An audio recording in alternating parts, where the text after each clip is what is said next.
The philosophy of interpersonal communication. Understanding the space between souls. Introduction. The invisible bridge. Every word we speak is a bridge between two inner worlds. Communication, at its deepest level, is not just the exchange of information, it is the meeting of minds, the resonance of emotions, the invisible dance between self and other. Most people communicate not to connect, but to convince. We speak to be right, not to be understood. We listen not to learn, but to reply. The philosophy of interpersonal communication invites us to go beyond technique and enter a deeper question. How do we meet another person's soul with honesty, humility, and awareness? The Stoic perspective, mastery of the inner voice. The Stoics believed that before we speak to others, we must first learn to speak to ourselves. Epictetus taught that what disturbs us is not what people say or do, but our judgment of it. We often react to others not as they are, but as we perceive them through the lens of our fears, expectations, and desires. The Stoic practice asks, can I pause before I respond? Can I see what is mine and what is theirs? Seneca wrote, we have 2 ears and 1 mouth, so that we may listen more and speak less. To listen well is not weakness, it is discipline. It is the art of responding, not reacting. Carl Jung, the mirror and the shadow. Carl Jung believed that every person we meet reflects something hidden within ourselves. He called this the shadow, the unconscious part of our psyche that holds everything we repress, deny, or refuse to see. When we dislike someone intensely or feel drawn to them beyond reason, Jung would say, pay attention. The emotion you feel is a message. The other person is showing you a part of yourself. Communication then becomes a mirror, a psychological journey.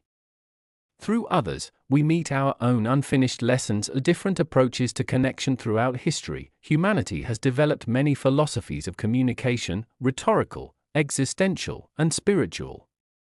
Each offers insight, but all point to one truth: connection requires awareness.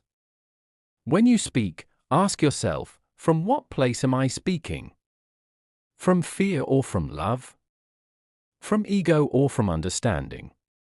The difference between conflict and harmony often lies not in what is said, but in the intention behind the words. Progress, evolving through dialogue. Progress in communication is not measured by eloquence, but by openness. It is the slow unfolding of empathy, the courage to see the world through another's eyes. The Stoic cultivates calm awareness. Jung invites us into psychological depth.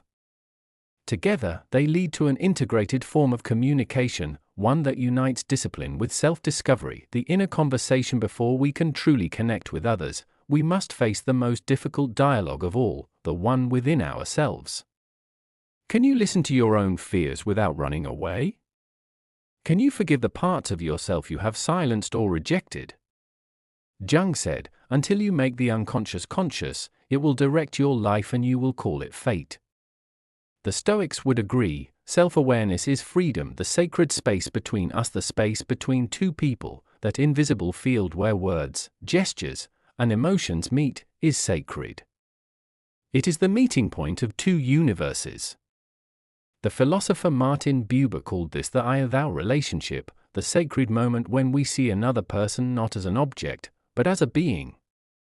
Every act of communication is also an act of creation. Through our words, we build or break, divide or unite, reveal or conceal. The true purpose of communication is not persuasion, it is understanding. And through understanding, we progress as individuals and as humanity itself.